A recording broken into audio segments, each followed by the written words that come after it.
I'm wore out, dude.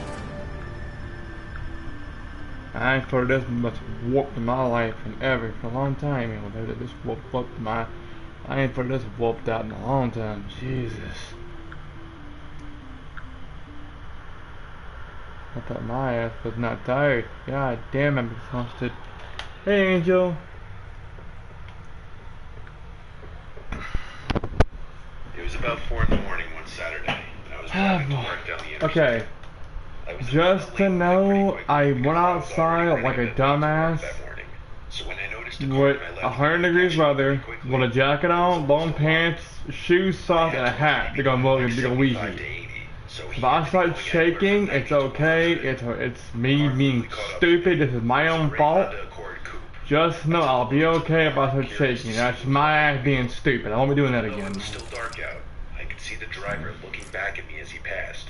Then I noticed someone in the back seat too. Alright, let's see what we can do here. First game. Banging on the back window. Initially I didn't understand. I assumed it was a girl messing with me or whatever. It's usually not a person's first instinct to assume something sinister is going on. But when I saw the driver apparently push her down under the window, and the car swerve at the same time, then I knew something was wrong. That woman was trying to get someone's attention and call for help. I started to speed up a little bit and got behind them so I could keep up. I could see the driver continuously reach into the back of the car with a swinging motion. He seemed to be hitting her. I could see her arms flailing in the back of the car. I was in complete shock. I was actually witnessing a kidnapping right in front of me. As I was behind them, matching their speed of about 95 miles per hour, I took out my phone and called 911. As I was on the phone, the car in front of me's brake lights lit up, and he started to slow down to a gradual stop. He definitely noticed that I saw what was going on and thought that I was following him. As much as I wanted to save that woman's life, I didn't know if the driver was armed with a gun or not, so I pulled around him and floored it. I'll pick us a good perch. I wanted to keep behind them though, so I pulled off the next exit, but didn't go entirely up the exit ramp. I waited for the car to pass by down the highway. Then I drove over the grass and back onto the highway and began to floor it to catch up You with fight the car, without honor. all while still talking to Strategic. 911, telling them where But we you were, also what fight kind of without car they skill. were, and how fast we were going. I was easily going 90 again to catch up to them. Let's As I land caught up cheap. to the car again, going at an insane Swallowed a speed, bug. he noticed me Good again protein. even before I got too close. He started to break in front of me again. I tried to go around him, but he cut me off. I had to stop. He got out of his car and started running towards my car with something in his hand. And in a panic, I threw the car in reverse until he stopped chasing me. Then I put it back in drive before he could get back in his car, and I drove quickly past him. The 911 operator told me there was a state trooper not far ahead from our location, and to just keep driving until I passed him. The man in the car behind me continued to follow me, both of us still going at an insane 90 miles per hour plus. I felt the weight of 1,000,000 pounds released off my shoulders when the flashing blue and red lights appeared in my rearview mirror behind the car chasing me. With me in front of him and the cop behind him, he didn't have much maneuverability, and he quickly pulled over onto the grass. I pulled over in front of him, but with at least 2 cars worth of space between us, because I still didn't know how this was about to go down. Luckily, the cop with his gun drawn got the guy out of the car with his hands up. By then, I got out and watched the whole thing. He was on the ground in cuffs now, laying on his stomach. Another police car showed up, and another cop entered the scene. The woman in the back of the car was let out. She was badly beaten, in tears, and extremely ecstatic to be saved, and she kept praising me for saving her life. The driver of the car was her ex-boyfriend, who had come to her house, and when she refused to talk to him, he attacked her, grabbed her, and threw her in the back of his car, which had the child locks on. It's scary to think where he might have been taking her, or what he was planning to do to her, if I, or anybody else didn't witness her screaming for help in the back of the car. Already in the next ring. Take a break if you're old. When you shop at Walmart, you get it. You spend a little less, so you can get everything you need to turn up a little bit.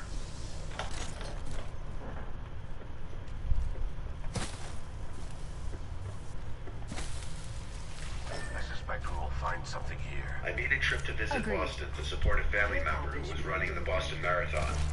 I was driving Let's from pick this care Chicago to package clean. Massachusetts and had to take Route 20, possibly the longest highway in the United States. I don't much like flying, so I decided to start driving around 3 p.m. after work. My GPS was telling me it would be a 15 14-hour drive, so knowing how I drove, it would probably be 14 hours. My ETA was telling me 6 a.m. I was expecting 5 a.m. if I didn't stop. I'm the type who doesn't like to make many stops on long car rides. I like to just bang out the whole ride in one go. Most of Route 20 is open land. There isn't a whole lot of traffic in a lot of it. My ultimate is I'd ready. say 10 hours in, around 1 a.m. I was basically one of the only cars on the highway. I had music blasting to keep me awake. I was comparatively almost done. Not really, but I was optimistic. I was starting to get slightly tired, though, even after the 2 cups of coffee I drank. I didn't want to pull off for more coffee, though, so I tanked through it. It would make finally collapsing into a bed when I'd get there all the more rewarding. One moment I was the only car in sight, then next thing I knew, there were headlights in my rearview mirror. I was in the left lane and he was kind of on my ass, so I switched to the right lane. He sped up a bit, passed by me, then for some reason slowed to match my speed just as my front bumper aligned with his rear bumper. Then he just matched my speed for the longest time. I started to speed up to pass him. As soon as I got in front of him, he turned into my lane behind me, so close it almost looked like he was going to clip my car. I had no choice but to speed up even more to get him off my ass. I wasn't looking to be the victim of a road rage incident, not at this hour especially. As I sped up, so did he. I switched into the left lane, and so did he. Now I knew something was wrong. It couldn't be an unmarked cop. It was some old ratty pickup truck. The truck started to flash its lights behind me. I didn't slow down. I was honestly afraid, because I had never experienced anything on the road like this. I kept driving, stepping on the gas just a bit to increase my speed 5 to 10 miles per hour, hoping to pass a cop or any other cars for that matter. But I couldn't see another set of taillights as far as the eye could see. Just the very seldom cars zooming past on the other side of the highway. The pickup truck behind me then switched lanes and floored it. I heard the aggressive roar of this truck's engine passing me. Play in He got sight. in front of me, Adjust then your he started strokes. to brake. They're far. I tried to swerve around him, but he kept blocking me. I was forced to stomp on the brakes too. I started to honk because it's all I could do. As we slowed, the man in front of me put on his hazards and started waving his arm out the window, signaling for me to pull to the side of the road. I obviously didn't listen. I took the chance to quickly pull around him as he started pulling onto the grass, and then I floored it. My sedan could easily escape his pickup truck, but I hit 100 and he was still not far behind me. I got off the highway at the first exit. I stopped at the red light at the end of the exit ramp, not expecting him to still be behind me, but they were. The pickup truck's headlights pulled up behind me, then the truck pulled up to the red light next to me. I looked to my left at the truck, and the window rolled down. Inside were 3 people, I'd assume men, wearing vendetta masks. They Tag all and half looked in at the me, bag. trying to scare me, Prey's I'm been sure. hit. But it worked. I blew the red light onto the main road, and finally there were at least other cars around. Prey spotted. The pickup truck finally stopped following me. At a certain point, I was scared I was going to be killed. Marcus It far was with more than level just a 2 road rage enemy incident. there. I didn't get the plate number. In fact, I don't even remember seeing a plate on that truck. All I know is it was some 90s black pickup Mark, truck. right there. After that, I parked in a Walmart parking lot and fell asleep. I woke up around 8 and finished the drive. I told my family about the incident, and I warned everybody to be careful when There's a mark driving over late there. at night. Let's hunt over there.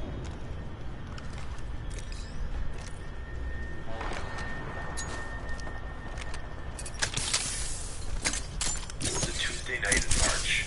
I was driving back from a friend's house in the city.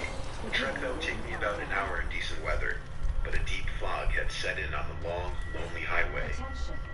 After midnight, this particular stretch of road was often abandoned, save for the odd semi, their plates showing unfamiliar Replicator lettering and incoming. colors from Could places have used I'd one of never these been growing to. up. It was 1 a.m. It had been a long day, wandering around for hours with my friends, shopping and checking out in cafes. It had left me tired. Throwing an arc star. My eyelids were heavy, and the impenetrable noise of the highway an unending and drifting mass of hypnotizing rain.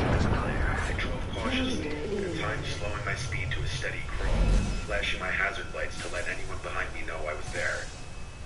Suddenly a vehicle appeared, its wheels half on the highway and half on the shoulder. Taking a new I angle. slammed on my brakes and pulled over behind it, narrowly passing by the bumper. My heart was beating heavily after the near miss, so I put my car in the park to catch that ground behind the black sedan. I watched as the car began slowly rolling forward off the road, so it was fully parked on the shoulder. The car sat to the Enemy side. there. The driver's side window rolled down. Normally, did a waving motion to pull over,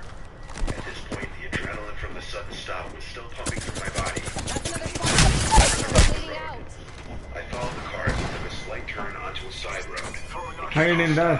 How you having a storm, dude?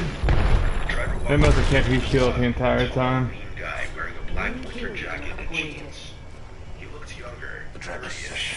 He was smiling as he approached my car, illuminated by my headlights. I rolled down my window a crack, thinking maybe he was coming up to apologize for his unsafe parking. I shook my head no, feeling uneasy, and told him I would be able to hear him. He asked where I was heading. I said home. He said the fog wasn't supposed to let up anytime soon, and that it wasn't safe to drive in. I let him know I was okay with it. He raised his eyebrows and asked why I pulled over then. I didn't want to start anything with this man, so I lied and said I had gotten a phone call and needed to pull over to answer it. He smirked, and it felt like he could tell I was lying.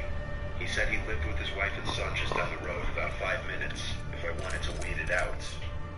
I shook my head again, but he wasn't taking no for an answer.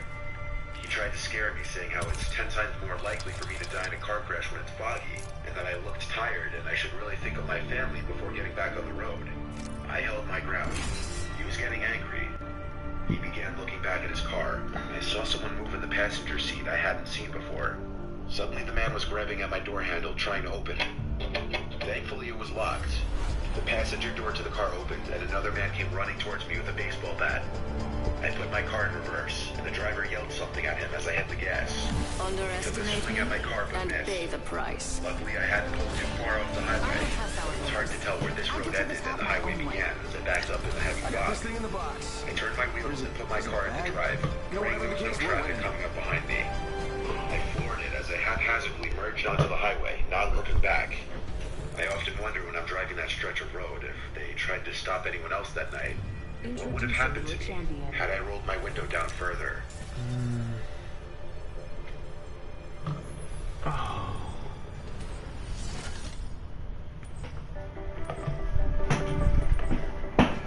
As Jumpmaster, This is for I promise to posterity. find us a good So place to kill be everyone. honest. How do you feel?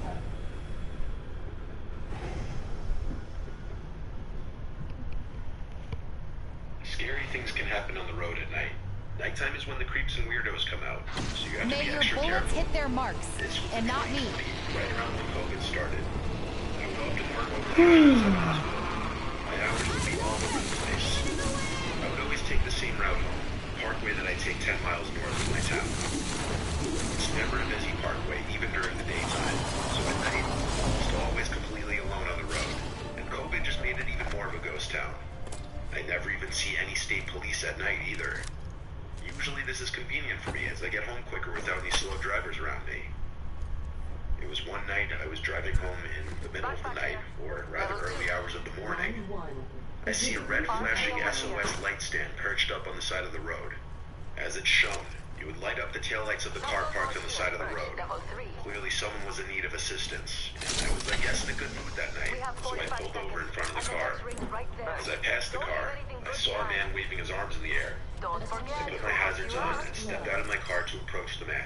First Based on blood. his skin tone That's and one way to slight find out accent, you're the he was a prey. Hispanic man. Due to the COVID mask he was wearing, Rings though, close. I couldn't 30 gauge how seconds to old do he up your was. races. But if I You had to trip, guess, you die. I'd say late 20s, early 30s. I asked him what the problem was. He said his battery died after he stayed pulled over for too long. I asked him if he had jumper cables, because I did not. He said no. I didn't really know how else I could be of assistance other than offering him a ride. But then he asked if he could borrow my cell phone. He said his phone died too. I wasn't eager to hand this stranger on the side of the road my phone, but I did. I unlocked it for him and opened the phone app. He proceeded to call someone, then slowly walked away as he started to talk into the phone. His car door was open though, so I kind of decided to just take it upon myself to sit in the front seat and try turning the car on myself. And sure enough, the keys were in the ignition still. I turned the key one click to the right, and to my surprise, the battery turned on. I tried turning the hazards on, and it worked. I turned the radio on, and it worked.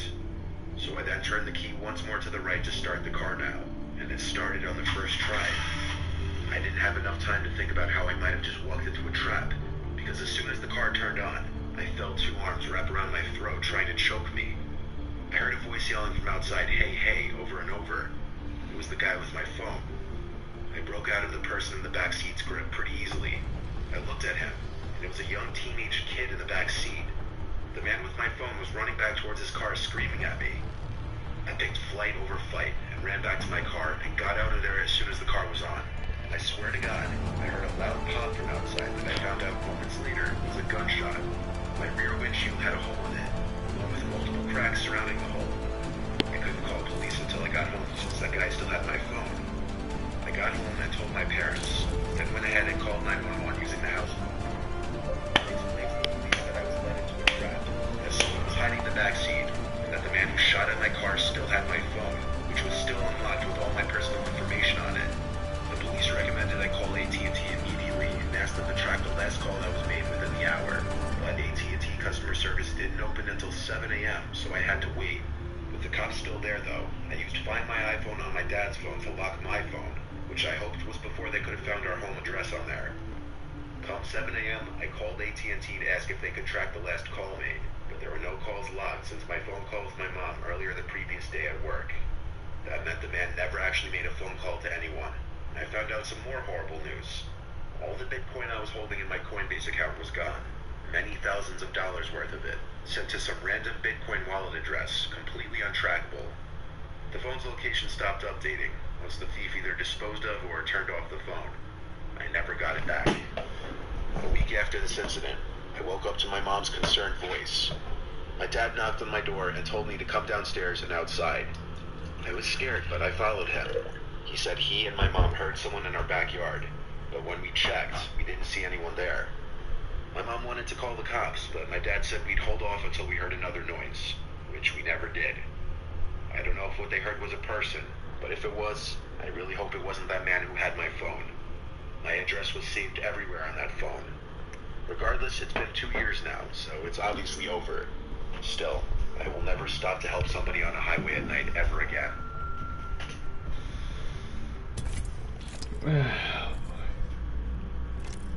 Got a lot to grind, sure.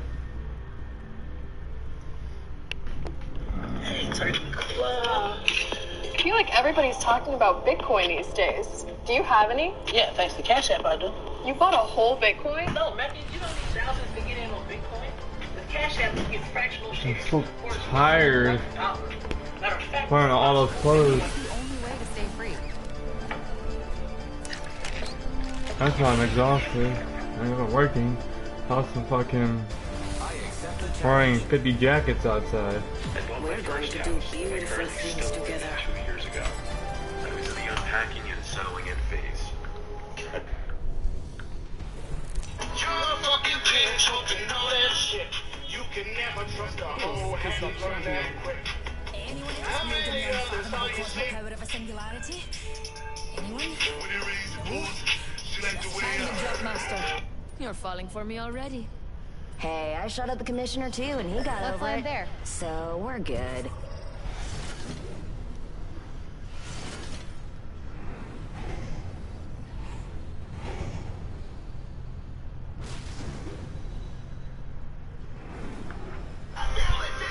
They stand behind you. Let's find something good. Respect them. They stand against you. Show them fucking mercy. They stand behind you. Protect them.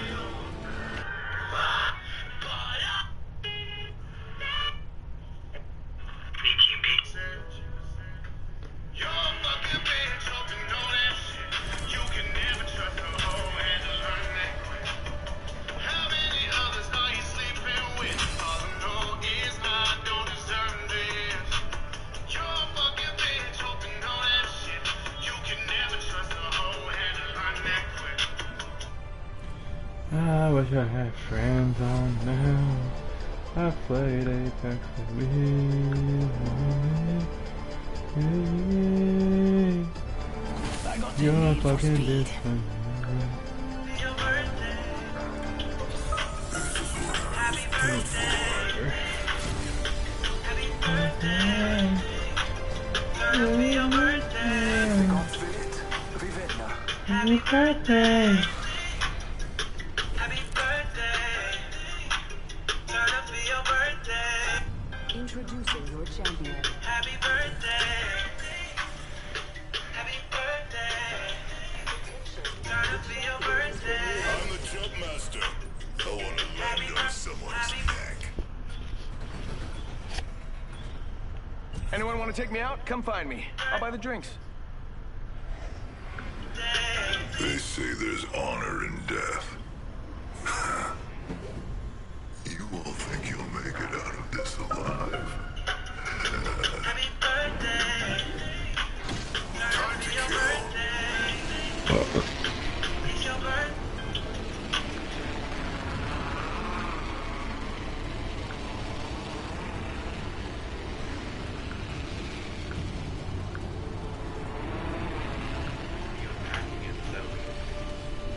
At the time, I was single and You're a fucking bitch. just thinking it was time for a house. I had a couple friends over to help me unload the truck full of boxes, and I paid them with food since they wouldn't accept money. They hung around for a few hours after just to hang out. When my friend Dale went to the bathroom, he came back and said he heard some noises from inside the walls, that it sounded like there were some pipe issues. I took note of it, and the two of them left a little later. Since it was a Saturday, I stayed up pretty late on my laptop watching Netflix. 45 seconds, and the ring's However, not I was close. hearing some light thumping sounds from above me, which was odd because my bedroom was upstairs. I remembered Dale's comments about the noises from inside the walls. He went to the attic door, and I actually had to take a deep breath because I was a bit nervous. I climbed the stairs into the attic and pulled the light switch down. One very dim yellow light buzzed on, just barely lighting up the attic. The noises in the walls stopped, though. Either that, or the noises just weren't coming from the attic, I imagine. There were no boxes up there yet. It was just basically a big empty space, and I could clearly see no one was up there. The only things in the entire attic were a couple giant framed paintings leaning on one of the walls. I went back down to my room and tried to get some sleep. I heard the noises again. Now I started to hear there was a small animal like a raccoon. The sound still seemed to be coming from directly above my room. It had to be the attic. So once more, I went up into the attic and looked to where I thought would be directly above my bedroom. The thing is, the attic didn't seem to extend the entire length of the house, so there's a wall covering where the section above my room should be. I walked over to the wall just to listen for potential noises, and I did hear noises from the other side of this wall. Then I looked at the two paintings leaning on the wall, how they were slightly angled. My heart started to race. I walked to the paintings and slightly angled one upwards off the wall, revealing a big hole in the wall. It took a few seconds for the reality to sink in. As I held the painting at an upright position, the painting was suddenly pushed out of my grip to fall flat on the floor. I nearly had a heart attack. Out from the hole came this sickly-looking girl. She seemed to be high on something. She was shaking, making weird noises, and she would start this creepy laughing. She grabbed onto me and dug her nails into my shoulders so hard I screamed, and I pushed her as hard as I could off of me. She fell backwards into the secret room, and I ran to the exit and shut the attic door behind me. I locked myself in my room as I called the police and reported that a crazy, dangerous person was in my attic. Cops arrived within 5 minutes. 3 cop cars ended up pulling up, and there were a total of 5 police officers in my house. 4 of them went into the attic, and I heard the struggle. The girl screamed like a creature, and it sounded like she was trying to attack the officers, which led to her getting tased. They finally managed to get her in cuffs and carry her out of the attic and outside to one of the cars. The girl had to be like anywhere from 25 to 35 years old. But like I said, she looked sickly. While the officers were still in the house, I went into the attic to examine the secret room. Inside was a pile of blankets, a dirty pillow, a lot of food wrappers, and human waste in one corner. It seemed as though this girl had been up there for a long time. It was truly a nightmare to discover this on my first night in my new house. The girl was taken to a nearby psychiatric center to get her the help she needed. When you shop at Walmart, you get it. Spend a little less. It can carry a whole lot more.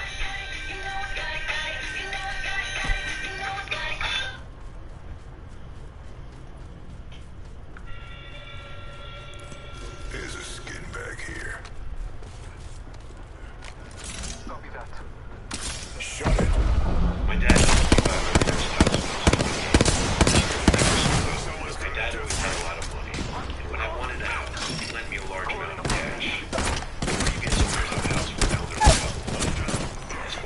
funeral, the After husband that, died I got many double years teaming that day. The wife died just a few weeks before I bought the house.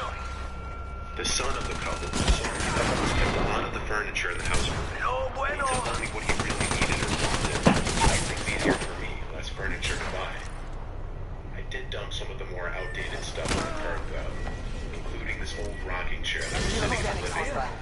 You're lucky. A lot of the furniture just had an older, creepy vibe that I didn't want in the house. Alright, you guys, I don't mean to end the stream I was early, cleaning out more junk in the upstairs section of the but house I'm for most of the not day. feeling A lot well, of it was so I'm heavy lifting, being a so I'd dumbass. take breaks in between. I'll come back Stayed around up most of the 1. day.